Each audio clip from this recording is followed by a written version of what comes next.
Mi hija organizó una cena para anunciar su embarazo y me excluyó para no cansarme. Me enteré por la vecina. Soy Leocadia, 73 años, antigua partera del barrio. Aún ignoran que esa misma noche mi nuera tocaría a mi puerta. El silencio de mi casa tiene un peso particular, una densidad que solo se consigue cuando has vivido sola durante más de 2 décadas. No es un silencio vacío, sino uno cargado de memorias, de ecos antiguos y de olores que se han impregnado en las paredes de madera y adobe. En mi sala siempre huele a romero seco, a tintura de árnica y a café recién colado. Durante 40 años fui la partera de este pueblo costero que ahora se disfraza de ciudad moderna. Mis manos, hoy llenas de manchas color tabaco y venas que parecen ríos secos en un mapa viejo, fueron las primeras en sostener a la mitad de los habitantes de este lugar. Conozco los secretos de todas las familias. Sé quién nació fuerte, quién nació a destiempo y quién llegó al mundo envuelto en llantos de madres asustadas. He visto la vida empezar tantas veces que me volví inmune a las tonterías del mundo moderno, pero nunca imaginé que la miopía del egoísmo me golpearía tan de cerca, justo en la sala de mi propia casa. Fue un martes a media mañana cuando Jimena, mi hija menor, vino a verme. Entró a mi casa con esa prisa perpetua que siempre lleva puesta, como si fuera un abrigo caro del que no puede desprenderse. Aparcó su camioneta del año frente a mi reja oxidada y caminó por el sendero de tierra, esquivando mis macetas de ruda, como si temiera que el contacto con la naturaleza de su infancia la contaminara. Me trajo una bolsa pequeña con un par de panes dulces, de esos que venden en la panadería fina del centro comercial, envueltos en un papel de seda ridículo, no de los panes de pueblo que a mí me gustan, los que huelen a leña y mantequilla de verdad. Se sentó en el borde de mi silla de mimbre, manteniendo la espalda recta, con ese aire de superioridad que adquirió desde que se casó con Octavio, un arquitecto de la capital que habla fuerte y siempre parece estar evaluando el precio de las cosas que mira. Jimena sacó su teléfono celular, lo miró 2 veces y luego, con una sonrisa que no le llegó a los ojos, soltó la frase que venía ensayando. «Mamá, el sábado por la noche haré una cena en casa», me dijo, alisando un pliegue invisible en su pantalón de lino blanco. «Va a ser algo muy especial. Octavio va a preparar ese corte de carne que tanto le gusta y abriremos unas botellas que trajimos de nuestro viaje». Yo asentí lentamente, esperando la invitación formal. Las madres de mi generación fuimos entrenadas para esperar nuestro turno, para no exigir, para dejar que los hijos marquen el paso. Pero la invitación nunca llegó. En su lugar, hubo una pausa calculada, un carraspeo incómodo de su parte. «Pero bueno, es solo para los cercanos, ya sabe cómo son estas cosas», continuó con un tono falsamente dulce, como si le hablara a una niña pequeña o a una mascota. «Pura gente del trabajo de Octavio, unos amigos nuestros de la nueva zona residencial.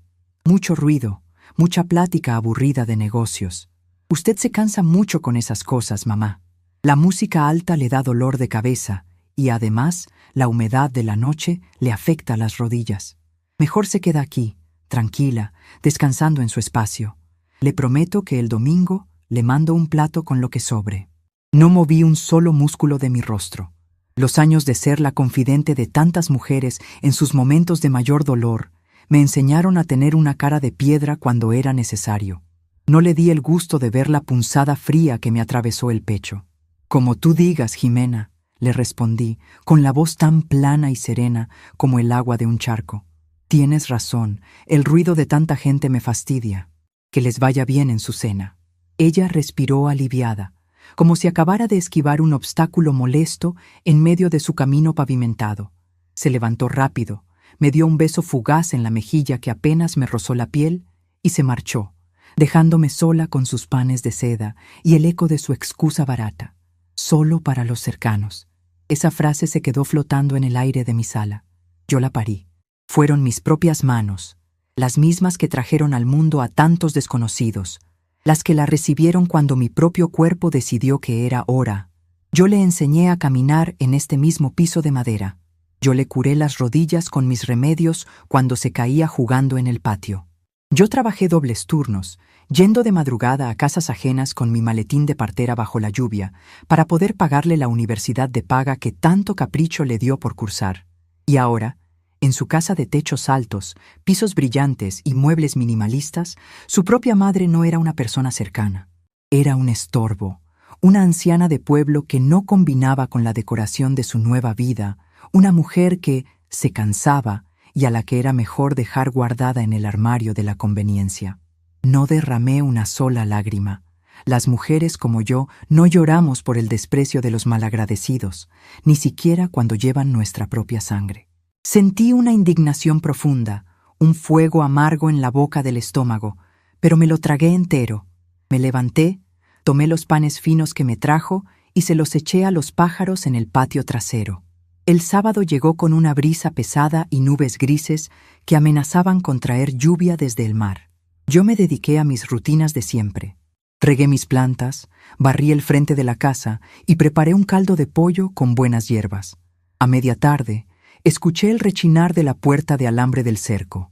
Era Dionisia, la vecina de toda la vida, una mujer de 68 años que siempre tiene una oreja puesta en la calle y la otra en el teléfono. Dionisia se apoyó en el marco de la ventana de mi cocina, secándose el sudor de la frente con un delantal de cuadros. ¡Ay, Leocadia! ¡Qué barbaridad con este calor bochornoso! Empezó, buscando tema de conversación antes de lanzar el verdadero dardo que traía en la lengua. Oiga, vengo a pedirle prestada una ramita de albahaca, pero de paso le digo que qué hermoso arreglo mandó a hacer su hija Jimena para esta noche. Dejé la cuchara de palo sobre la mesa y la miré con curiosidad, manteniendo mi expresión inescrutable. ¿Qué arreglo, Dionisia? ¡Ay, no me diga que es sorpresa y ya le arruiné el momento!, exclamó la vecina, tapándose la boca con la mano de forma exagerada, aunque sus ojos brillaban con la emoción del chisme fresco. Pues mi sobrina, la que trabaja en la floristería de la Plaza Nueva, fue a entregar esta mañana a la casa de Jimena un arco inmenso de globos y flores, todo en tonos blancos, azules y rosas, y un letrero grandote de madera que decía: «El abuelo y la abuela vienen en camino». ¿A poco no está emocionada por el nieto, Leocadia? Con eso de que la invitaron a la cena grande, seguro usted es la madrina de honor. Sentí como si el suelo de mi cocina se inclinara de golpe. Todo tuvo sentido en una fracción de segundo. La cena especial, la carne cara, el vino, los amigos de la zona residencial. No era una simple reunión de negocios de su esposo, era el anuncio de su embarazo. Mi propia hija iba a anunciar que traería una nueva vida al mundo, y había decidido deliberadamente dejar a su madre, la mujer que dedicó su vida a recibir bebés, fuera de la celebración. El pretexto del cansancio no era más que una mentira cobarde para ocultar la vergüenza que le daba mi presencia ante sus nuevos amigos de sociedad. Tragué saliva, apretando la mandíbula hasta que me dolieron las encías. Le di a Dionisia su rama de albahaca y esbocé una sonrisa fría, perfectamente calculada. Claro que estoy emocionada, Dionisia, una bendición enorme, pero yo prefiero las cosas tranquilas. Ya le dije a Jimena que vaya ella con sus amistades, que yo lo celebro a mi modo. A nuestra edad, tanto alboroto ajeno nomás quita la paz. La vecina asintió, satisfecha con la confirmación de la noticia, y se marchó a esparcir el cuento a la siguiente casa. Cerré la ventana y me quedé sola en la cocina. El reloj de pared marcaba las 6 de la tarde. En unas horas, la casa de mi hija se llenaría de risas falsas, de brindis ruidosos y de abrazos de gente que apenas conoce sus verdaderos nombres, aplaudiendo una maternidad de revista, ajena a la sangre, al sudor y al verdadero sacrificio que implica criar. Caminé hacia la sala y me senté en mi mecedora de caoba. Al lado, sobre una mesita auxiliar, descansaba mi vieja radio de transistores. La encendí. La estática inicial dio paso a un bolero antiguo, de esos que hablan de traiciones silenciosas y amores mal pagados. La voz rasposa del cantante llenó el espacio vacío de la habitación. Debajo de la mesa, saqué mi pesada canasta de costura. Nunca fui de las que se entretienen tejiendo chambritas de colores pasteles o bufandas delgadas. A mí me gusta el trabajo rudo. Saqué 2 agujas de hierro, gruesas y frías, y una madeja de lana oscura, color vino tinto. También puse sobre mis piernas mi posesión más extraña, una vieja caja de puros de madera de cedro, llena hasta el borde de botones de nácar de todos los tamaños. Durante mis años de partera, cuando una madre no tenía cómo pagarme, Me regalaban lo que podían: una gallina, un saco de frijoles o los botones de sus mejores vestidos antiguos. Cada botón en esa caja representaba un nacimiento, una vida salvada, una noche sin dormir. Comencé a tejer. El sonido metálico de las agujas chocando entre sí se sincronizó con el ritmo del bolero en la radio. Un punto al derecho, un punto al revés. Con cada movimiento, mi mente tejía también la realidad de mi situación. Yo había criado a 2 hijos. Jimena, la menor, que ahora me negaba frente a sus amigos ricos. Y Fabián, mi hijo mayor. Fabián siempre fue diferente. Callado, distante, un hombre que parecía cargar con un peso en la espalda desde que era niño. Se casó joven con Valeria, una muchacha de familia acomodada pero llena de problemas. Una mujer nerviosa y frágil que siempre me miró con una mezcla de miedo y desdén. Mi relación con la familia de Fabián era escasa.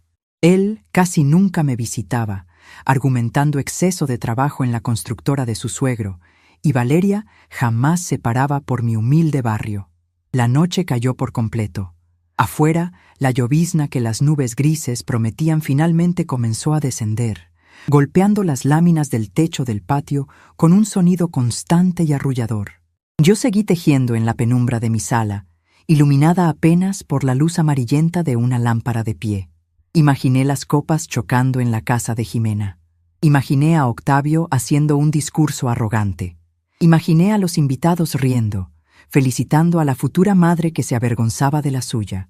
No sentía tristeza, sentía una claridad absoluta. La invisibilidad de la vejez es algo que la sociedad te impone gradualmente. Primero dejan de pedirte consejo, luego dejan de invitarte a las salidas largas porque caminas lento. Después te excluyen de las conversaciones importantes porque no vas a entender las cosas modernas. Hasta que un día te das cuenta de que te han borrado por completo de la fotografía principal de la familia. Te han relegado al cuarto trasero de sus vidas, útil solo cuando necesitan un favor, un préstamo rápido o una excusa para sentir que cumplen con su deber filial en el Día de las Madres. Pero se equivocaban conmigo.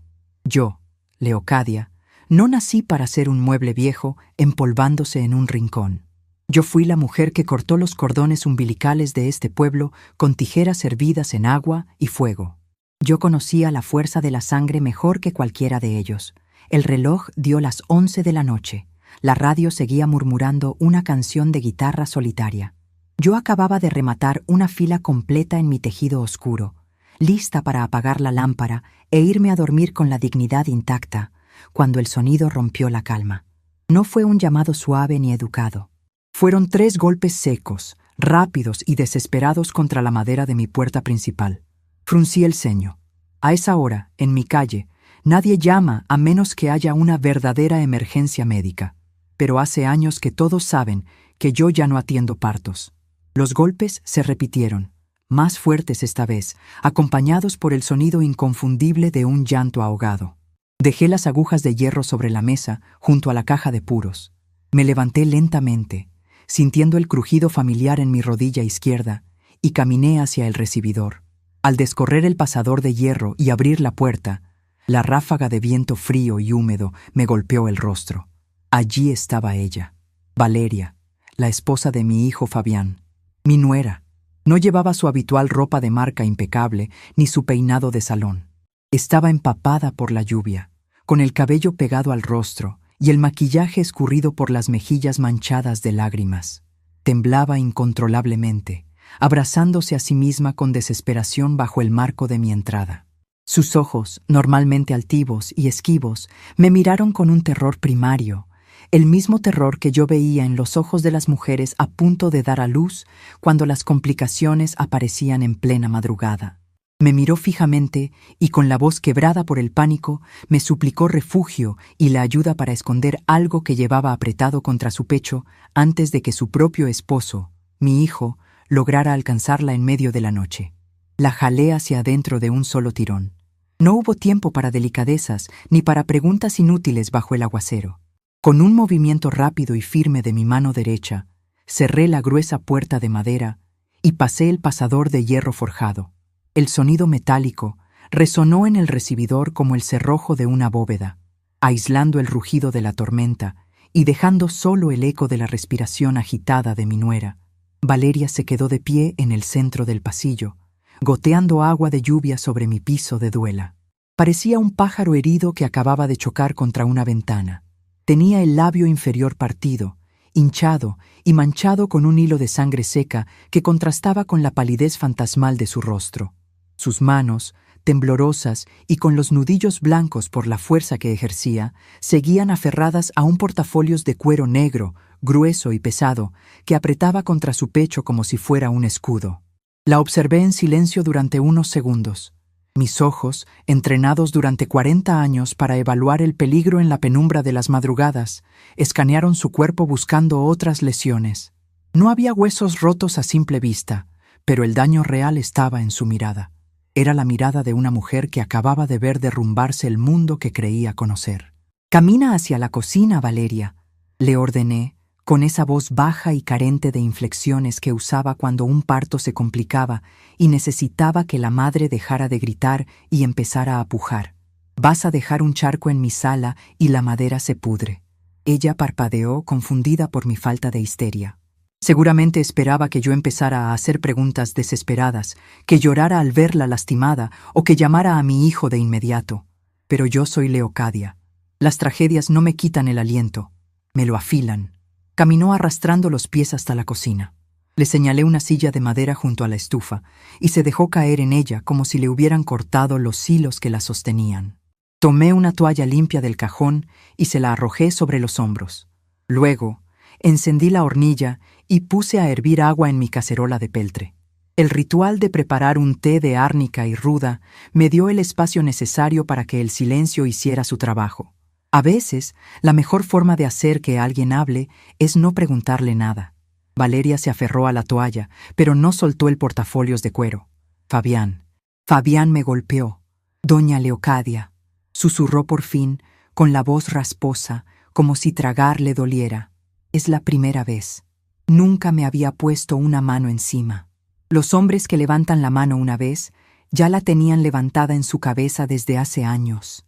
Le respondí sin voltear a verla, concentrada en medir las hojas secas de mis frascos. Lo importante no es el golpe, Valeria. Lo importante es por qué te lo dio. ¿Qué es eso que traes ahí abrazado y que casi te cuesta la vida esta noche?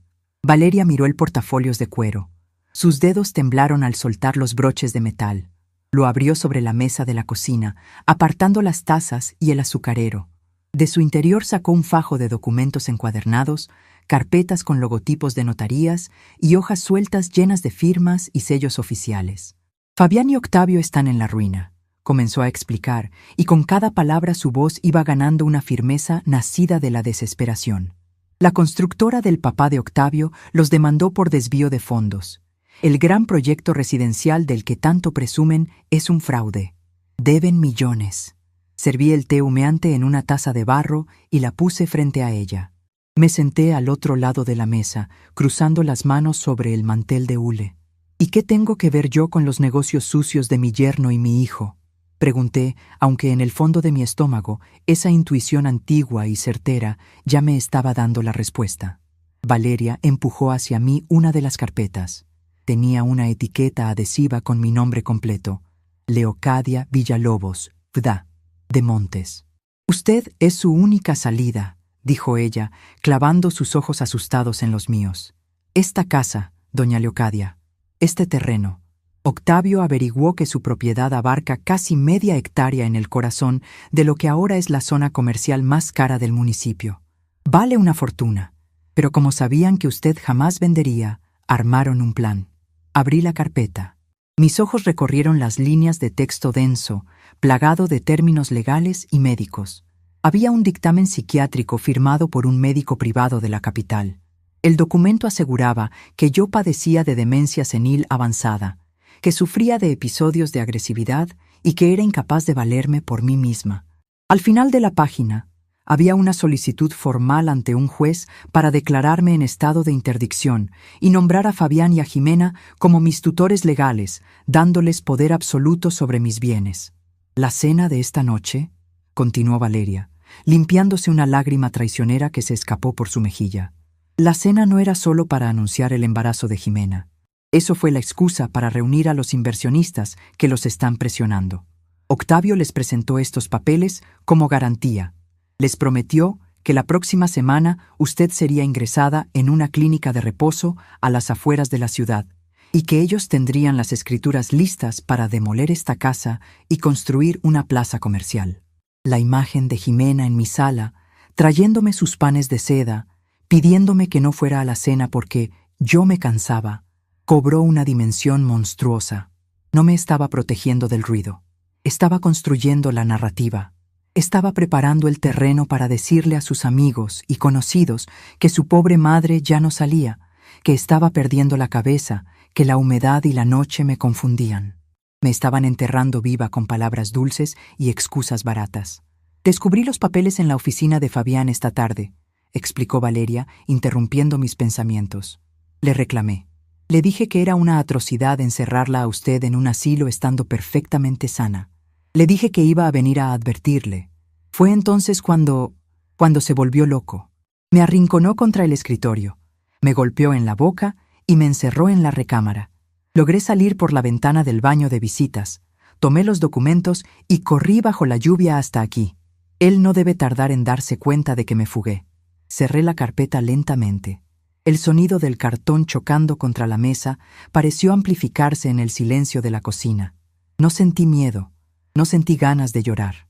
Lo que sentí fue una expansión en mi pecho, una claridad helada y cortante que barrió con cualquier rastro de duda o instinto maternal que pudiera quedar en mí. Me levanté de la mesa y caminé hacia la ventana. A través de los cristales empañados, vi la oscuridad de mi jardín, la silueta de mis macetas de ruda y el muro de piedra que rodeaba mi propiedad. La vejez es un manto de invisibilidad que la sociedad te echa encima sin pedirte permiso. Es un proceso silencioso. La gente empieza a hablar más fuerte cuando se dirige a ti, asumiendo que tus oídos están tan desgastados como tu piel. Dejan de mirarte a los ojos y empiezan a mirar tus manos temblorosas o tu bastón. Te convierten en un objeto de decoración en la sala de sus vidas, algo que hay que limpiar, alimentar y mantener callado para que no incomode. Jimena y Fabián cayeron en esa trampa. Confundieron mi silencio con ignorancia. Confundieron mi tranquilidad con debilidad. Creyeron que porque camino despacio, mi mente también se arrastra. Pensaron que la anciana que teje en su mecedora y escucha boleros en una radio vieja sería una presa fácil. Se olvidaron de quién soy. Se olvidaron de que mis manos arrancaron a media ciudad del vientre de sus madres. Se olvidaron de que yo conozco el olor del miedo, de la sangre y de la mentira mejor que nadie. Me volví hacia Valeria. Ella me miraba con una mezcla de anticipación y terror, esperando que yo empacara una maleta, que llamara a la policía o que huyéramos en medio de la noche. «Termínate el té», le dije, caminando hacia el pasillo para regresar a la sala. «Esta noche vas a dormir en el cuarto de huéspedes. Pon el cerrojo por dentro si eso te hace sentir más segura. Nadie va a entrar a esta casa. Ni Fabián, ni Octavio, ni el diablo mismo si se atreve a tocar a mi puerta». «Pero doña Leocadia», protestó ella, levantándose de golpe. «Tienen el dictamen médico, tienen a los inversionistas de su lado, tienen dinero y contactos. Nos van a aplastar. Fabián va a venir a buscarme y cuando sepa que yo le di los papeles, la van a internar mañana mismo a la fuerza». Me detuve en el umbral de la sala y encendí la lámpara de pie. Su luz amarillenta iluminó mi mecedora, mi tejido de lana color vino tinto y, sobre todo, la vieja caja de puros de madera de cedro que descansaba en la mesita auxiliar. «Valeria, escúchame bien», le respondí, fijando mi vista en ella. «Mi vista?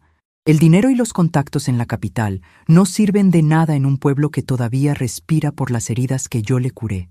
Ellos tienen firmas falsas de un médico que no me conoce. Yo tengo la vida entera de este lugar guardada en una caja». Caminé hacia la mesita y abrí la tapa de madera de cedro. El sonido de los cientos de botones de nácar chocando entre sí fue como un susurro de voces antiguas. Hundí mis dedos manchados en esa montaña de botones brillantes y opacos.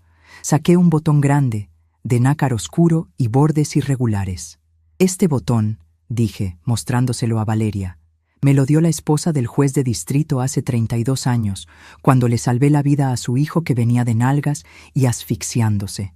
El doctor del hospital ya la había dado por muerta a ella y al niño. Mis manos los sacaron adelante. Ese niño hoy es el jefe de la policía ministerial de este estado.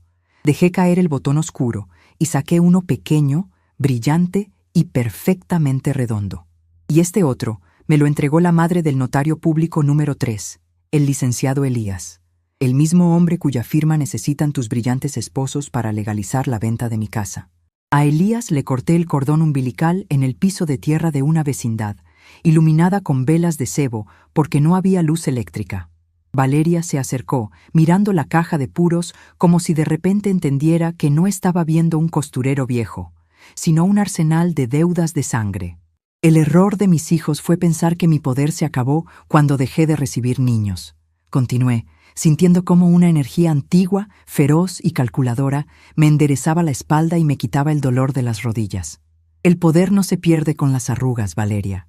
El verdadero poder se acumula en el silencio. Ellos creen que pueden venir a mi territorio a jugar con mis reglas. Han cavado su propia tumba y yo misma me voy a encargar de empujarlos adentro. Cerré la caja de puros con un golpe seco que resonó en toda la sala.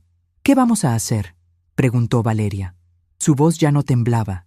El pánico en sus ojos había sido reemplazado por un destello de asombro, y por primera vez en toda la noche, de esperanza. Mañana a primera hora, tú te vas a quedar encerrada aquí. No vas a contestar el teléfono y no vas a asomarte a las ventanas. Comencé a detallar mi plan, mientras mi mente ordenaba las piezas del tablero de ajedrez con una precisión clínica. Yo voy a salir, voy a hacer unas visitas, voy a cobrar unas cuantas deudas que han estado guardando polvo durante décadas. Me acerqué a los documentos sobre la mesa de la cocina y tomé el falso dictamen psiquiátrico. Lo doblé cuidadosamente y me lo guardé en el bolsillo del delantal. Fabián y Jimena quieren usar a la alta sociedad para despojarme. Quieren humillarme en público bajo el disfraz de la preocupación familiar. Pues bien, les vamos a dar exactamente el espectáculo que están buscando, pero el guión lo voy a escribir yo. Si Jimena quería una celebración íntima para los cercanos, le vamos a organizar una fiesta que este municipio no va a olvidar jamás. Y cuando termine, no van a tener ni en dónde caerse muertos. Apagué la luz de la cocina, dejando la casa sumida en la penumbra arrulladora de la tormenta, mientras en mi cabeza comenzaba a tejer la soga exacta con la que mi propia sangre habría de ahorcarse.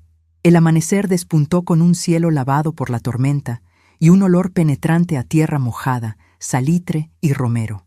Me levanté antes de que el sol lograra asomarse por encima de las bardas de piedra de mi patio. En el cuarto de huéspedes, el silencio era absoluto. Valeria seguía durmiendo, sedada por el cansancio extremo y por la infusión espesa de pasiflora que le obligué a beber antes de arroparla. La dejé descansar. Las mujeres que huyen de la violencia necesitan que el cuerpo se rinda primero para que la mente pueda empezar a sanar. Yo conocía bien ese proceso. Había albergado a docenas de esposas golpeadas en esta misma casa durante mis años de partera, cuando los maridos creían que el aguardiente les daba derecho sobre la carne ajena. Fui a mi habitación y me vestí con una lentitud deliberada.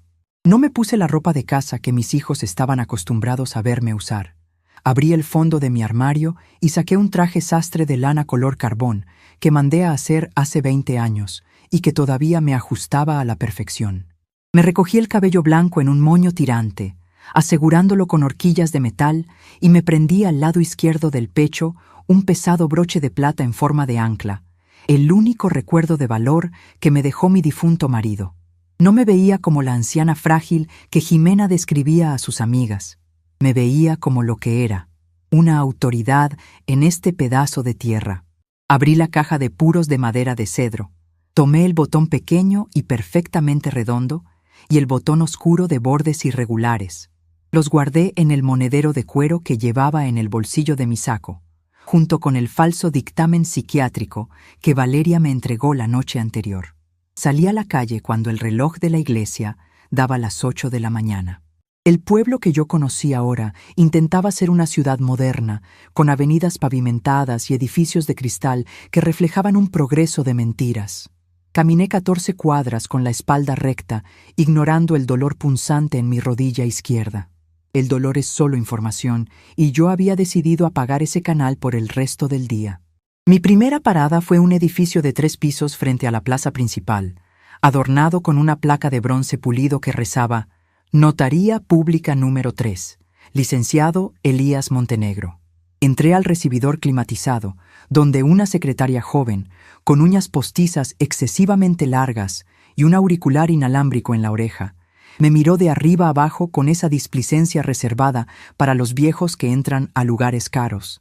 «Buenos días, señora. ¿Tiene cita?» «El licenciado Montenegro está muy ocupado esta mañana revisando unos fideicomisos», dijo la muchacha sin dejar de teclear en su computadora. «Dígale al licenciado Montenegro que Leocadia Villalobos está aquí y que traigo un asunto relacionado con una vela de cebo y un piso de tierra», le respondí, apoyando ambas manos sobre el mostrador de granito con una firmeza que la hizo parpadear. La secretaria frunció el ceño, confundida, pero algo en mi tono le impidió contradecirme. Levantó el teléfono de su escritorio y murmuró mis palabras. Segundos después, la pesada puerta de roble del despacho principal se abrió de golpe. Elías Montenegro tenía ahora 52 años. Había perdido la mayor parte del cabello y ganado un peso considerable que su traje a la medida apenas lograba disimular. Pero sus ojos seguían siendo los mismos de aquel niño que lloró a todo pulmón cuando le di la primera palmada en la espalda. Al verme, su rostro perdió el color. Despidió a la secretaria con un ademán apresurado y me hizo pasar a su oficina, cerrando la puerta con seguro. «Doña Leocadia», tartamudeó, limpiándose el sudor repentino de la frente con un pañuelo de lino. «¡Qué sorpresa! Por favor, tome asiento en la silla de cuero. ¿Le ofrezco un vaso de agua, un café?» No me senté. Caminé hasta su enorme escritorio de caoba y cristal. Abrí mi monedero y saqué el pequeño botón de nácar brillante. Lo dejé caer sobre la superficie transparente. El sonido agudo del nácar chocando contra el vidrio resonó en la habitación inmaculada. «Tu madre me dio esto la madrugada en que naciste, Elías», comencé con la voz baja pero afilada como un bisturí. Estaba desnutrida, sangrando a mares en un cuarto donde el viento se colaba por las rendijas de las tablas. No tenía un solo peso para pagarme. Arrancó este botón de su único vestido de domingo y me lo puso en la mano. Me hizo jurar que te cuidaría si ella no pasaba de esa noche. Sobrevivió, pero el juramento yo nunca lo olvidé, y tú tampoco deberías. El notario miró el botón como si fuera un pedazo de carbón ardiendo. Tragó saliva y bajó la mirada, incapaz de sostener la mía. «Octavio y Fabián vinieron a verte la semana pasada», afirmé, no como una pregunta, sino como una sentencia. «Te trajeron un dictamen médico falso. Te pidieron que redactaras un poder notarial absoluto para despojarme de mi casa y declararme interdicta».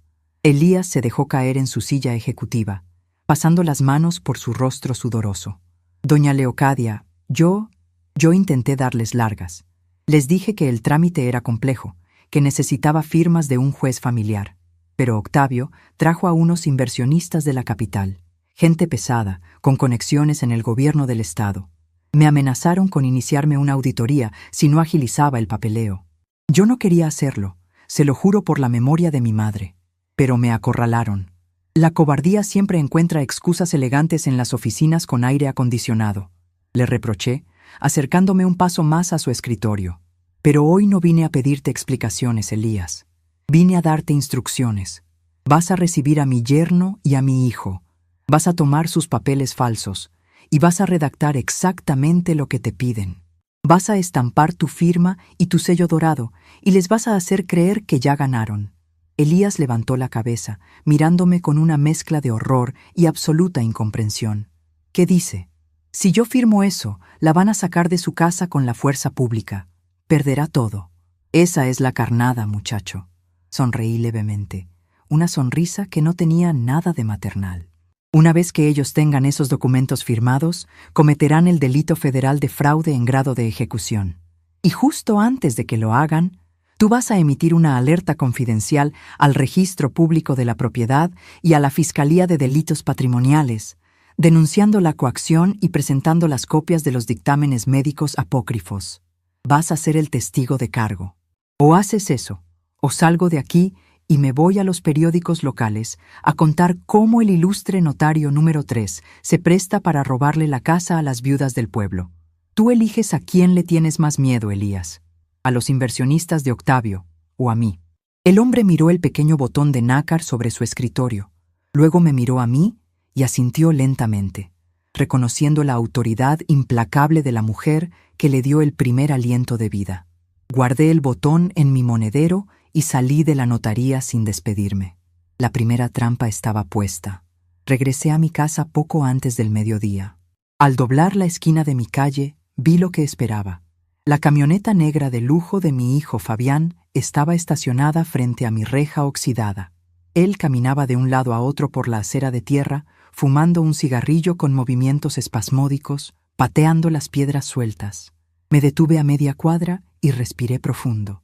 Era el momento de interpretar el papel que ellos mismos me habían asignado. Aflojé un poco mis hombros, permitiendo que mi espalda se encorvara ligeramente. Hice que mi paso se volviera más lento, arrastrando apenas el pie derecho, y compuse en mi rostro una expresión de leve desorientación, esa mirada vacía que la gente joven confunde con la demencia. Cuando Fabián me vio acercarme, tiró el cigarrillo al suelo y lo aplastó con la bota. Su rostro estaba tenso, con las ojeras marcadas de quien no ha dormido, y la ira reprimida le hacía palpitar una vena en el cuello. «¡Mamá!», exclamó acercándose a mí con pasos agresivos. «¿Dónde demonios estaba? Llevo media hora tocando el timbre. ¿Por qué no me contesta el celular?». Me detuve frente a él y parpadeé varias veces, como si me costara reconocerlo. «Ay, Fabián, mijo», murmuré, afinando mi voz para que sonara un tono más aguda y temblorosa. Fui a la tienda de don Anselmo a comprar manteca, pero me perdí en el camino de regreso. Ya no reconozco las calles, todo lo han cambiado. Y el aparato ese que me regalaste se quedó sin batería, creo. O a lo mejor no supe prenderlo. Ya ves cómo me confunden los botones.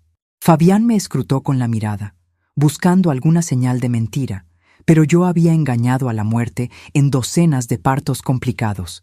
Engañar a mi propio hijo era un juego de niños. Vi cómo la tensión en sus hombros cedía una fracción de milímetro. La arrogancia comenzó a reemplazar a la paranoia en sus ojos. «Mamá, don Anselmo cerró su tienda hace 5 años», dijo Fabián, usando ese tono condescendiente y lento que me revolvió el estómago. «De verdad que usted ya no está para andar sola en la calle. Oiga, ¿de casualidad vino Valeria a buscarla anoche o esta mañana?». Abrí mucho los ojos y me llevé una mano al pecho, actuando sorpresa. «¿Valeria? No, mijo. ¿Por qué vendría tu esposa a mi casa con esta lluvia tan fea que cayó anoche? Si ella ni siquiera toma el café que yo preparo. ¿Se pelearon? Ay, Fabián, ya te he dicho que tienes que tenerle más paciencia a la muchacha». Fabián dejó escapar un suspiro pesado, pasando una mano por su cabello engominado. Miró hacia mi casa, hacia las ventanas cerradas y las cortinas corridas. Dentro, en la oscuridad del pasillo, yo sabía que Valeria estaba escuchando todo, conteniendo la respiración. «No, mamá, no nos peleamos. Es que salió temprano y no me avisó, y ando preocupado», mintió él, acomodándose el cuello de la camisa para intentar darse un aire de dignidad que ya no poseía. «Bueno, métase a la casa. Ya no ande vagando por ahí. Jimena la va a llamar al rato. Tenemos una sorpresa para usted la próxima semana. Queremos que descanse». «Qué buenos son mis hijos conmigo», le respondí, forzando una sonrisa dulce y vacante. «Dios me los bendiga por preocuparse tanto por esta vieja achacosa». Fabián asintió, visiblemente aliviado. Me dio la espalda con rapidez, subió a su camioneta y aceleró, levantando una nube de polvo. Se marchó convencido de que su madre era un cascarón vacío, una anciana senil que no representaba ninguna amenaza. No tenía idea de que acababa de darle la espalda a su propio verdugo. Entré a la casa, pasé el pesado pasador de hierro y mi postura cambió de inmediato. Mi espalda volvió a erguirse y mi mirada recuperó su filo. Fui a la cocina, donde Valeria estaba sentada en un rincón, temblando con las manos sobre el regazo. «Se fue», le dije, poniendo a calentar agua nueva. «Se tragó el anzuelo entero. Piensa que estoy perdiendo la razón. Esa es nuestra mayor ventaja, Valeria. La invisibilidad es un escudo perfecto si sabes cómo usarlo. A las 3 de la tarde dejé a Valeria almorzando un caldo espeso y volví a salir de mi casa. Esta vez, el destino estaba más lejos, en la zona industrial del municipio, donde se levantaba el complejo fortificado de la Policía Ministerial del Estado. No tuve que discutir con guardias ni con secretarias. Pedí ver al comandante Arturo de la Garza. Cuando el oficial de guardia escuchó mi nombre, me acompañó personalmente hasta el segundo piso, abriéndome cada puerta con una reverencia silenciosa. Arturo era un hombre inmenso, de espaldas anchas y manos del tamaño de platos hondos, famoso en la región por su carácter implacable contra el crimen organizado. Pero cuando entré a su oficina, cubierta de reconocimientos y fotografías con políticos, el gigante se puso de pie de un salto, se acercó casi corriendo y me besó la mano con una devoción absoluta. Doña Leocadia, mi salvadora, qué honor tan inmenso tenerla en mi oficina. ¿En qué puedo servirle? Pida lo que sea y se hace en este mismo instante. Me senté en la silla frente a su escritorio. Saqué el botón oscuro de nácar irregular y lo puse sobre la mesa. Arturo lo reconoció de inmediato. Era una historia que su propia madre le había contado 1000 veces antes de dormir.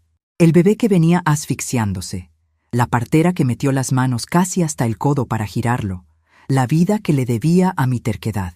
Arturo, muchacho, le hablé con la familiaridad de quien tiene el derecho ganado por la sangre. Vengo a cobrar la deuda del botón, y te advierto que el precio es alto. El comandante se sentó, cruzando las manos sobre el escritorio, y su rostro adoptó una expresión de absoluta seriedad profesional. Usted dirá, madre, soy todo oídos. Durante los siguientes 40 minutos le expuse la situación completa. Le mostré el dictamen psiquiátrico falso. Le conté sobre el fraude millonario que Octavio y Fabián estaban perpetrando con la constructora y los inversionistas. Y finalmente, le detallé los golpes que Valeria tenía marcados en el rostro y en el cuerpo, producto de la furia de mi hijo la noche anterior. Los nudillos de Arturo se pusieron blancos al escuchar sobre la violencia contra Valeria. Puedo mandar una patrulla por Fabián ahora mismo, doña Leocadia. Lo meto a los separos y le aseguro que se le quitan las ganas de levantarle la mano a una mujer para el resto de su vida. Gruñó el comandante con la mandíbula apretada. ¡No! Lo frené de inmediato, levantando una mano. Si lo arrestas por violencia doméstica hoy, Octavio usará sus influencias para sacarlo bajo fianza mañana y acelerarán el proceso para quitarme la casa. Yo no quiero que les des un susto, Arturo. Quiero que les arranques las raíces. Quiero que caigan todos juntos, con los inversionistas y el fraude expuestos a la luz del día, frente a la sociedad que tanto idolatran. Le expliqué el plan detallado, las fechas, los movimientos y la coordinación que necesitaría con el notario Elías. Arturo escuchó en silencio, asintiendo lentamente, con un brillo de asombro y profundo respeto en los ojos. Estaba presenciando la mente de una estratega que había aprendido a calcular el tiempo exacto entre contracciones para salvar una vida, y que ahora usaba esa misma precisión matemática para destruir 2. Se hará exactamente como usted ordene, doña Leocadia. Tendré a mis mejores hombres vestidos de civil y a los agentes del Ministerio Público listos para la intervención patrimonial. No sabrán ni por dónde les llegó el golpe. Regresé a casa justo cuando el sol comenzaba a teñir el cielo de naranja y morado. El aire estaba fresco y las calles del barrio empezaban a llenarse con el ruido de los niños jugando y las radios encendidas. Entré a mi sala, me quité el saco de lana y me preparé una taza de café negro. A las 7:30 de la tarde, el teléfono fijo de la casa comenzó a sonar. Era Jimena. Contesté al tercer timbre, asegurándome de mantener mi respiración pausada. «Mamá, buenas noches», saludó mi hija, con esa voz almibarada y falsa que usaba cuando quería manipular a alguien. «¿Cómo le fue con la lluvia de ayer?» «Ay, nosotros tuvimos una cena maravillosa, pero lo extrañamos mucho». Aunque Octavio y yo decíamos que fue mejor que no fuera, la música estaba altísima y usted se nos hubiera cansado a los 10 minutos. «Sí, hija, tienes razón», le contesté, mirando fijamente la caja de puros de cedro sobre mi mesa auxiliar. «El ruido me marea mucho últimamente. Ya estoy muy vieja para trotes. Por eso mismo le llamo, mami hermosa», continuó Jimena, bajando la voz, como si me estuviera contando un secreto maravilloso. «Fabián, Octavio y yo estuvimos platicando. Queremos consentirla. La próxima semana, el jueves por la mañana, vamos a pasar por usted. Le conseguimos un lugar bellísimo, una casa de campo a las afueras, llena de árboles y enfermeras que la van a atender como a una reina. Queremos que se vaya a descansar un tiempo largo, que no se preocupe por la limpieza ni por la comida. ¿Qué le parece la sorpresa? Era el movimiento final de su plan, el internamiento forzoso, la jaula adornada de oro que me tenían preparada mientras ellos desmantelaban mi vida y mi hogar para pagar sus deudas. Apreté el auricular del teléfono con fuerza, pero mi voz salió suave, dócil, como el murmullo de un arroyo manso. Me parece perfecto, Jimena. Ya me hace falta descansar, de verdad. Aquí los espero el jueves a todos, con mis maletas listas. Colgué el teléfono, lo dejé sobre su base y me senté en la mecedora, sintiendo cómo el engranaje de la trampa perfecta terminaba de cerrarse con un chasquido mudo en la oscuridad de mi sala. El jueves amaneció con un sol pálido que apenas lograba calentar las láminas del techo, pero el aire de mi casa se sentía distinto, limpio, como si la tormenta de los días anteriores se hubiera llevado todo el polvo acumulado en los rincones. Me levanté a las 6 de la mañana. No me puse ropa vieja ni delantales despintados. Elegí un vestido de algodón grueso, color azul marino, de esos que se usaban antes para ir a misa de 12, y me peiné frente al espejo con la lentitud de quien tiene todo el tiempo del mundo y ninguna duda en la cabeza. Fui a la cocina y preparé un desayuno fuerte. Huevos revueltos, frijoles de olla y café negro. Valeria estaba sentada en la misma silla donde la dejé la noche que llegó huyendo, pero su postura era otra.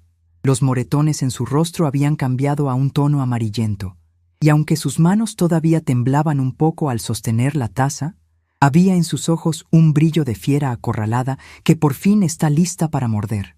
«Hoy es el día, muchacha», le dije, poniendo el plato frente a ella. «Vas a desayunar bien porque vas a necesitar fuerza en las piernas y en el carácter. Cuando escuches los motores de los carros, te vas a ir al cuarto de huéspedes y te vas a quedar detrás de la puerta. No vas a salir hasta que yo diga tu nombre. ¿Me entiendes?» Valeria asintió con la boca apretada y comenzó a comer en silencio. Yo me dediqué a preparar mi escenario. Saqué una maleta pequeña de cuero gastado y la dejé junto a la puerta principal. Adentro no había ropa para ningún asilo. Solo metí mi radio de transistores, mi tejido de lana color vino tinto y hasta arriba mi caja de puros de madera de cedro.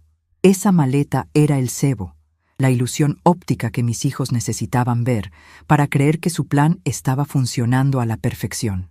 A las 9:30 de la mañana, la puerta trasera de mi patio rechinó suavemente. Yo había dejado el pasador abierto a propósito. Por ahí entró el comandante Arturo de la Garza, vestido de civil, con una chamarra de cuero oscura que apenas disimulaba el arma en su cinturón. Venía acompañado de 2 agentes más, hombres de rostros duros y miradas atentas. Arturo se quitó el sombrero al verme y me dio un beso respetuoso en la mejilla.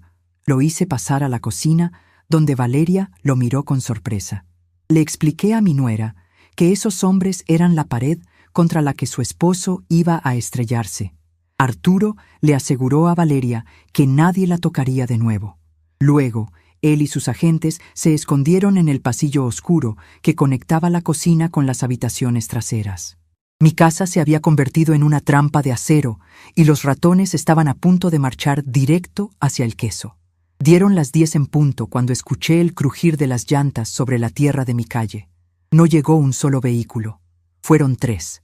Me asomé por la rendija de la ventana y vi la camioneta de lujo de Fabián, el coche importado de Octavio, y un sedán negro del que bajaron 2 hombres mayores, vestidos con trajes impecables y maletines caros. Eran los inversionistas, los buitres de la capital, que venían a asegurarse de que el terreno estuviera libre de estorbos viejos antes de soltar su dinero. Detrás de ellos llegó el licenciado Elías, bajando de su auto con pasos torpes, sudando a mares a pesar del clima fresco. Respiré profundo. Dejé caer un poco los hombros, arrastré ligeramente los pies y fui a abrir la puerta justo cuando Fabián levantaba la mano para tocar. «Mami hermosa, buenos días», canturreó Jimena, entrando primero. Llevaba un vestido holgado que marcaba su incipiente embarazo y una sonrisa tan plástica que parecía dolerle. «Mire nada más, ya tiene su maletita lista. qué mujer tan obediente y previsora tenemos. Ay, hija, pues ya ves, una hace lo que puede para no dar molestias, respondí con voz temblorosa, mirando al suelo. Fabián entró detrás de ella, frotándose las manos con nerviosismo. Sus ojos tenían unas ojeras profundas y miraba hacia todos lados, seguramente buscando algún rastro de la esposa que se le había escapado.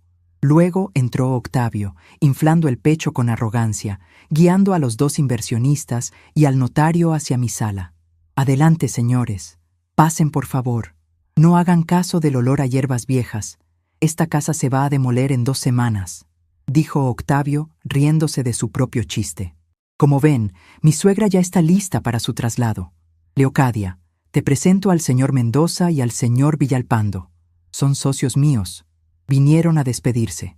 Los hombres me dieron un saludo de cabeza rápido, con esa mezcla de lástima e impaciencia que los ricos le dedican a los que consideran inferiores. Se quedaron de pie cerca de mi mecedora, mientras Elías, el notario, abría su portafolio sobre la mesa del comedor con las manos temblando de tal manera que tiró una pluma al suelo.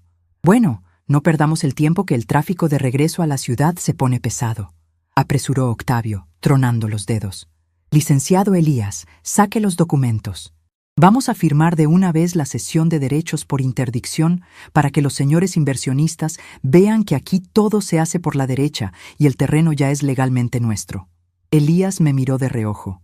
Yo le sostuve la mirada un segundo y parpadeé lentamente. Era la señal. El notario sacó una carpeta gruesa y la puso sobre la mesa. A ver, Fabián, Jimena, acérquense, indicó Elías, con la voz un poco ronca. Necesito que firmen aquí y aquí, aceptando la tutela legal de la señora Leocadia Villalobos, declarando bajo juramento que los dictámenes médicos anexos son verdaderos y que asumen el control total de este inmueble para su venta inmediata. Fabián fue el primero en tomar la pluma. Firmó con trazos rápidos y agresivos, como si estuviera apuñalando el papel. Jimena le siguió, sonriendo a los inversionistas para demostrarles lo buena hija que era al hacerse cargo de su pobre madre demente. Cada firma era un clavo en su propio ataúd legal. Fraude, falsificación de documentos, despojo en grado de tentativa, todo frente a testigos. Perfecto, dijo Octavio frotándose las manos. Ahora solo falta la huella de la señora para que quede constancia de su presencia pacífica. Venga, suegra. Ponga el dedito en este cojín de tinta. Me acerqué a la mesa arrastrando los pies. Miré el cojín de tinta, miré los documentos llenos de firmas traicioneras y luego miré a mi hija Jimena.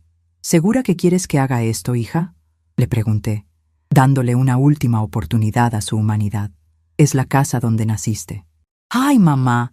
No empiece con sus nostalgias que se me cansa, respondió Jimena, rodando los ojos. Es por su bien. Allá en la clínica va a estar rodeada de gente de su edad, viendo la televisión todo el día. Ya ponga la huella, ándele. Dejé escapar un suspiro largo. Levanté la mano derecha, pero no la llevé hacia la tinta. La llevé hacia mi espalda. Me enderecé de golpe, estirando la columna hasta recuperar mi estatura completa. El crujido de mis vértebras sonó fuerte en el silencio de la sala. Mi rostro cambió por completo. La neblina de falsa demencia desapareció de mis ojos, dejando paso a una claridad fría y cortante que hizo retroceder a Octavio un par de pasos. La invisibilidad de la vejez es una herramienta maravillosa si sabes cómo usarla, dije, con mi voz natural, fuerte y resonante, esa voz que usaba para dar órdenes en medio de las madrugadas sangrientas. Te confías, dejas de mirar, asumes que el perro viejo ya no tiene dientes. Qué grave error cometieron en mi propia casa. Fabián frunció el ceño, confundido por mi repentino cambio de actitud. Mamá, ¿qué le pasa? Deje de hacer teatro y ponga la huella. No nos avergüence frente a los socios. Miré a Elías y le hice un leve movimiento de cabeza. El notario cerró la carpeta de golpe, la metió en su portafolios y cerró los broches metálicos. No habrá ninguna huella, Fabián, anunció Elías, secándose el sudor de la frente con un pañuelo. Acaban de firmar un documento basado en un dictamen médico apócrifo. Como fedatario público, estoy obligado a retener estos papeles como evidencia de un intento de fraude procesal y despojo patrimonial. El silencio que cayó en la sala fue tan pesado que casi podía tocarse. Los dos inversionistas se miraron entre sí, abriendo mucho los ojos. Octavio se puso rojo de rabia, una vena le saltó en el cuello y avanzó hacia el notario levantando un puño. «¿Qué demonios estás diciendo, Elías? Te pagué por un servicio. Dame esa maldita carpeta ahora mismo o te juro que te hundo la carrera». «El que se va a hundir eres tú, Octavio», dije yo, interponiéndome entre él y el notario, sin retroceder un solo milímetro ante su tamaño. «Y te vas a hundir en el lodo que tú mismo preparaste». «¡Vieja loca!», gritó Fabián, perdiendo los estribos, avanzando hacia mí con la misma mirada cargada de violencia que seguramente usó contra Valeria. «Tú no vas a arruinar mi vida». Fabián levantó la mano en el aire. No llegó a bajarla. Una mano inmensa, del tamaño de un plato hondo, salió disparada desde la oscuridad del pasillo y agarró la muñeca de Fabián en el aire. El sonido del hueso crujiendo bajo la presión hizo que mi hijo soltara un alarido de dolor, cayendo de rodillas sobre la alfombra de mi sala. El comandante Arturo de la Garza salió a la luz, soltando el brazo de Fabián y pateándole las corvas para mantenerlo en el suelo. Detrás de él salieron sus dos agentes, desenfundando sus armas y apuntando directamente al pecho de Octavio, quien levantó las manos de inmediato, pálido como la cera. «Comandante Arturo de la Garza, Policía Ministerial del Estado», anunció el gigante, sacando su placa y mostrándosela a los presentes. «Quedan todos bajo arresto por los delitos de fraude, falsificación de documentos oficiales y asociación delictuosa». Jimena empezó a gritar, llevándose las manos a la cabeza, retrocediendo hasta chocar contra la pared. Los inversionistas intentaron escabullirse hacia la puerta, pero yo los detuve con la voz. «Ustedes no se mueven de aquí», les ordené a los hombres de traje de la capital. «Ustedes venían a comprar robado. Ustedes son cómplices del fraude de la constructora y se van a quedar a explicarle al Ministerio Público por qué le prestan millones a un par de estafadores de poca monta». Fabián, desde el suelo, lloraba agarrándose la muñeca. Su arrogancia se había desmoronado por completo. «Esto es un abuso», lloriqueó mi hijo mirando a los policías. «Soy un hombre de familia, un empresario. Esa vieja está loca, pregúntenle a mi esposa. Valeria me conoce, ella sabe que yo soy un buen hombre, pero está desaparecida». Fue entonces cuando pronuncié el nombre. «Valeria, sal ahora». La puerta del cuarto de huéspedes se abrió lentamente. Valeria caminó hacia el centro de la sala. Llevaba la cabeza en alto, y la luz de la mañana iluminó sin piedad su labio partido, el enorme moretón en su pómulo y las marcas moradas en su cuello. Cuando Fabián la vio, el poco color que le quedaba en el rostro desapareció. Se hizo pequeño en el suelo, como un gusano aplastado.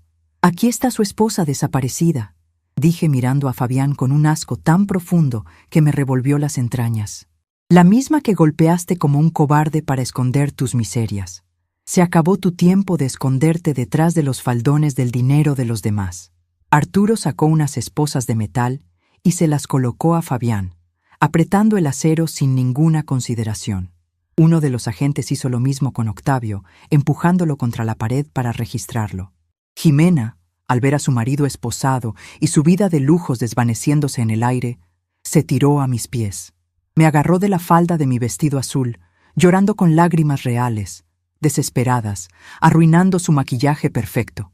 «Mamá, por favor, mamá, te lo suplico», gritaba mi hija aferrándose a mis rodillas. «No dejes que se lleven a Octavio. El bebé, mamá. Piensa en tu nieto.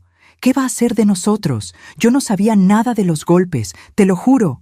Perdóname, no nos hagas esto». La miré desde arriba. Sus manos apretaban la tela de mi vestido con la misma fuerza con la que alguna vez se aferró a mi pecho para alimentarse. Sentí una punzada de dolor, un eco del amor maternal que siempre está ahí, pero lo ahogué de inmediato bajo el peso de la traición que ella misma había construido. Me agaché lentamente, tomé sus manos finas y llenas de anillos caros y las aparté de mi ropa con firmeza. «Yo he traído al mundo a cientos de criaturas en este pueblo, Jimena», le dije, mirándola fijamente a los ojos llorosos. «Conozco el valor de la vida desde el primer aliento, pero no me conmueve un embarazo cuando se usa como escudo para la maldad. Ibas a tirarme a un asilo para robarme el techo que te cobijó. Me declaraste inútil porque te estorbaba mi presencia. El respeto, Jimena, no se hereda por la sangre, se gana, y tú perdiste el derecho a llamarme madre cuando decidiste que yo era un mueble viejo. Me puse de pie y me aparté de ella. Llévenselos, le ordené a Arturo. El comandante asintió con una reverencia marcada. Los agentes levantaron a Octavio y a Fabián a tirones. Los arrastraron hacia la puerta, pasando junto a mi vieja maleta con la radio y la caja de botones. Jimena corrió detrás de ellos, sollozando, tropezando con sus propios pies, gritándole a los inversionistas que la ayudaran, pero ellos apartaron la mirada, entendiendo que el negocio estaba muerto y que ellos mismos tendrían que buscar un buen abogado para no terminar en la misma patrulla. Los sacaron de mi casa a la fuerza. Los empujaron hacia las camionetas sin balizar de la policía, a la vista de todo el barrio. A la vista de don Anselmo, que había salido de su casa. A la vista de Dionisia, la vecina chismosa, que ahora tenía una historia real que contar. Mi hija y mi hijo salieron de mi propiedad humillados, esposados y sin un solo centavo, exactamente como ellos planearon sacarme a mí. Valeria se acercó a mí y me abrazó por los hombros, llorando en silencio, no de tristeza, sino del alivio puro que siente el esclavo cuando le cortan las cadenas. Me quedé de pie en el umbral de mi puerta abierta, sintiendo la brisa fresca del mar golpeando mi rostro. Vi las patrullas arrancar, llevándose los restos de una familia que la avaricia había podrido desde adentro. No sentí remordimiento ni culpa, solo la certeza brutal de que la justicia, a veces, tiene que ser parida con dolor, con las manos manchadas y la voluntad de hierro. Cerré la puerta de caoba, pasé el pesado pasador metálico, y el silencio que se instaló en mi casa ya no era el de una anciana abandonada, sino el silencio absoluto y reverencial de una reina que acaba de recuperar su trono. El polvo que levantaron las llantas de las patrullas al llevarse a mi hijo y a mi yerno tardó varios días en asentarse por completo. No me refiero solo a la tierra suelta de mi calle, sino al polvo del escándalo que cubrió a todo este pueblo costero, ese que ahora se cree ciudad, pero que sigue teniendo alma de vecindad grande. El silencio que regresó a mi casa esa misma tarde ya no era el silencio denso y humillante de una anciana olvidada en un rincón. Era el silencio limpio, amplio y respirable que sigue a las grandes tormentas, cuando el viento se ha llevado toda la basura y solo queda lo que está bien cimentado en la tierra. Valeria se quedó a vivir conmigo. Durante las primeras 2 semanas, su rutina fue la de un fantasma tratando de recordar cómo tener un cuerpo. Caminaba despacio por los pasillos de madera, se asustaba con el crujir de las láminas del techo y pasaba horas mirando por la ventana de la cocina hacia el patio de las rudas. Yo la dejé ser. Las mujeres que han sido golpeadas en el alma y en la carne no necesitan sermones ni frases de superación personal baratas. Necesitan un techo seguro, un plato de sopa caliente y el tiempo necesario para que el miedo se convierta primero en coraje y luego en voluntad. Sus moretones pasaron del morado oscuro al amarillo mostaza, hasta que finalmente desaparecieron de su piel pálida, pero la verdadera curación ocurrió en sus ojos. Una mañana de martes, bajó a la cocina y, en lugar de sentarse a esperar que yo le sirviera el café, tomó la olla de peltre, encendió la hornilla y preparó el desayuno. No llevaba puesto uno de esos vestidos de diseñador con los que solía visitarme las pocas veces que Fabián la obligaba a venir en Navidad. Llevaba unos pantalones de mezclilla gastados y una camisa de algodón. Se sentó frente a mí, me sirvió una taza humeante y, con una voz que ya no temblaba, me dijo que había hablado con el comandante Arturo. Había firmado la denuncia formal contra Fabián por violencia doméstica e intento de homicidio, anexando los partes médicos que Arturo se encargó de conseguirle con los mejores legistas del Estado. «No voy a retirar los cargos, doña Leocadia», me dijo Valeria, sosteniendo mi mirada con una firmeza que me hizo sonreír por dentro.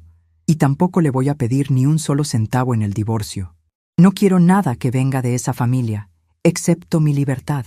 «La libertad no se pide, muchacha, se toma», le respondí, dándole un sorbo a mi café negro. «Y tú ya diste el primer paso fuera de la jaula. Ahora tienes que aprender a volar sin que el viento te tumbe». Las noticias de la capital no tardaron en llegar, traídas por los periódicos y por las visitas esporádicas del licenciado Elías, que venía a mi casa casi pidiendo permiso para respirar. El imperio de mentiras que Octavio y Fabián habían construido se derrumbó con la velocidad de un castillo de naipes bajo un ventilador. Los inversionistas de traje caro, los señores Mendoza y Villalpando, no dudaron ni un segundo en salvar su propio pellejo. En cuanto se vieron sentados frente a un ministerio público implacable, soltaron toda la sopa. Declararon que Octavio los había engañado, que ellos ignoraban la falsedad del dictamen psiquiátrico y para librarse de la cárcel aportaron todas las pruebas del desvío de fondos de la constructora.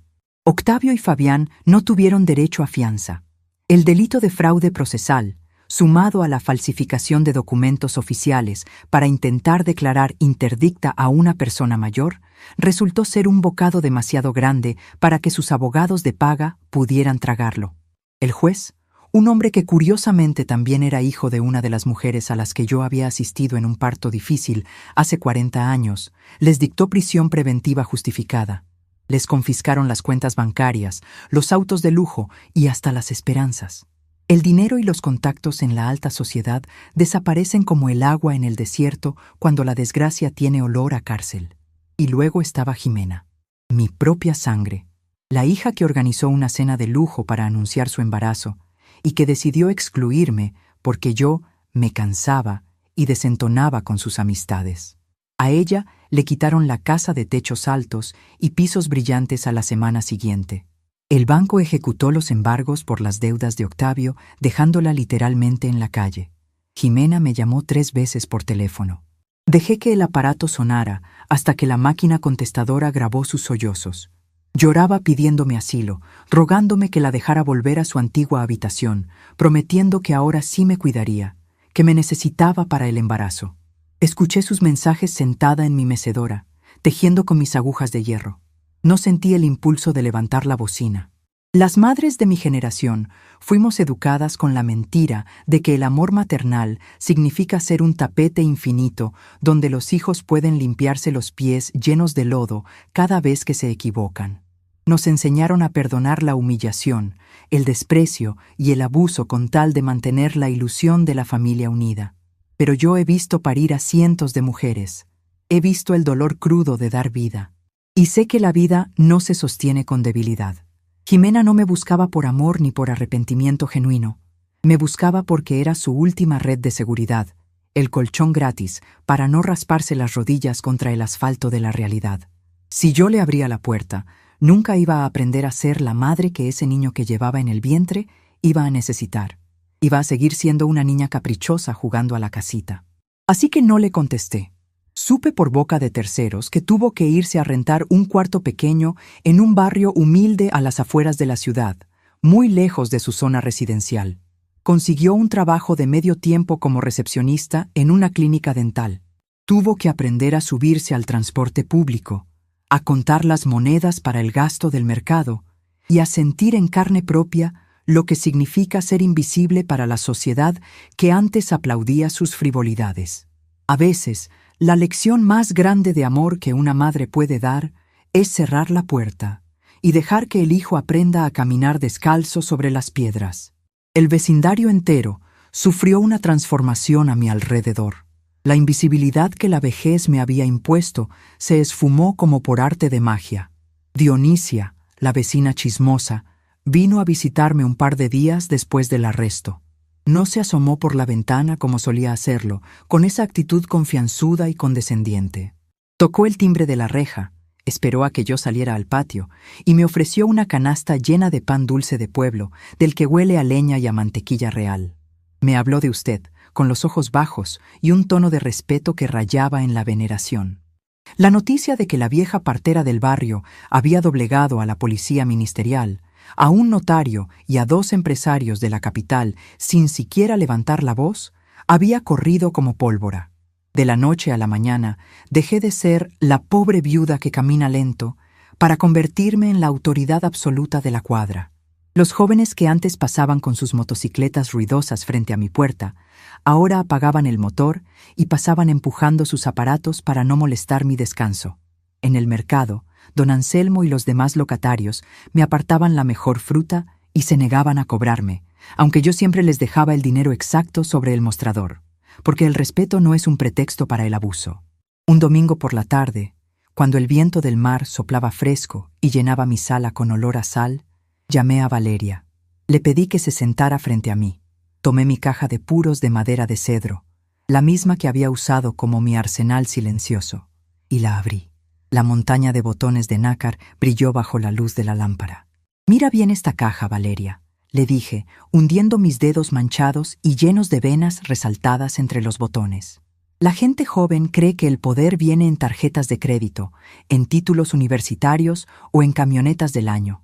Se la pasan corriendo, atropellando a los demás para llegar a una meta que ni siquiera existe. Se olvidan de que el verdadero poder de un ser humano se construye despacio. Saqué un puñado de botones y los dejé caer de nuevo, escuchando el tintineo seco y antiguo. Cada uno de estos botones es una promesa cumplida. Es una noche sin dormir. Es sangre en las manos y el llanto de un recién nacido. Es estar ahí cuando las cosas se ponen feas de verdad. El mundo moderno quiere convencernos a las mujeres viejas de que ya caducamos, de que nuestras arrugas son un defecto de fábrica y que nuestro destino es sentarnos en un sillón a esperar la muerte sin hacer ruido. Te dicen, usted se cansa. Te dicen, usted ya no entiende, para que tú misma te vayas borrando del mapa. Valeria me escuchaba con una atención casi religiosa. Sus ojos, ahora brillantes y vivos, absorbían cada palabra. Pero se equivocan, continué, cerrando la caja con un golpe seco. La vejez no nos quita la fuerza, nos la destila. Nos quita la necesidad de agradar, nos quita el miedo al qué dirán, nos quita la paciencia para aguantar pendejadas. Yo dejé que me creyeran tonta porque me convenía, pero el día que decidí pararme derecha, les partí la columna vertebral a todos. Quiero que aprendas eso.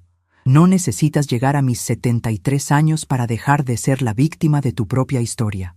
Esa misma semana, Valeria se inscribió en la escuela nocturna del municipio para terminar la carrera de contabilidad que Fabián le obligó a abandonar cuando se casaron. Arreglamos el cuarto de huéspedes para que fuera suyo el tiempo que lo necesitara. Las tardes en mi casa dejaron de ser silenciosas. Ahora se escuchaba el sonido de las hojas de los libros de texto, el tecleo de una computadora de segunda mano que compró con sus primeros ahorros y nuestras risas compartidas mientras preparábamos la cena. Mi vida adquirió un ritmo nuevo, profundo y vigorizante. Ya no tejía por inercia ni escuchaba la radio por soledad. Tejería bufandas gruesas para el invierno, no para nietos imaginarios, sino para mí misma y para Valeria. La radio tocaba boleros alegres, cumbias antiguas que me hacían mover los pies debajo de la mesa mientras picaba cebolla y ajo. Descubrí que la justicia es un plato que alimenta mucho más que la venganza. No sentí pena por Fabián, que ahora pasaba sus días confinado en una celda de concreto, aprendiendo a base de golpes que fuera de su oficina lujosa no era más que un hombre asustado y cobarde. No sentí pena por Octavio, cuyo nombre quedó manchado para siempre en los círculos sociales que tanto adoraba. Y aunque una parte muy pequeña y enterrada de mi corazón de madre a veces pensaba en Jimena y en el niño que venía en camino, sabía que el rigor de la pobreza y el trabajo honesto eran la única medicina que podía salvarla de convertirse en un monstruo. La sociedad comete un error garrafal al arrinconar a sus viejos. Creen que porque caminamos con pasos cortos no podemos alcanzarlos. Creen que porque hablamos en voz baja no podemos dar una orden. Ignoran que nosotros somos los arquitectos de los cimientos sobre los que ellos construyen sus castillos de cristal. Y el que controla los cimientos tiene el poder absoluto de derrumbar el edificio entero con solo mover un dedo. Hoy, cuando salgo a barrer el frente de mi casa, el sol me calienta la espalda y el olor a ruda fresca me llena los pulmones. Sé que esta casa de madera y adobe seguirá aquí, firme e inamovible, burlándose de las plazas comerciales y de los edificios modernos. Seguirá siendo un refugio para quien necesite sanar y una fortaleza inexpugnable para quien intente pisotearla. Valeria salió esta mañana temprano hacia su nuevo trabajo como auxiliar contable, llevando la cabeza alta y una sonrisa que nadie podrá volver a borrarle a golpes. Yo me quedé en mi mecedora, acariciando la madera lisa de mi vieja caja de cedro. He vivido 73 años. He traído a la mitad de este pueblo al mundo y he enviado a la ruina a quienes intentaron robarme la dignidad. Y en todo este tiempo he aprendido una verdad inquebrantable. Porque las mujeres que nos acostumbramos a tejer nuestro propio destino con agujas de hierro y manos manchadas, nunca dejamos que nadie nos desbarate la vida.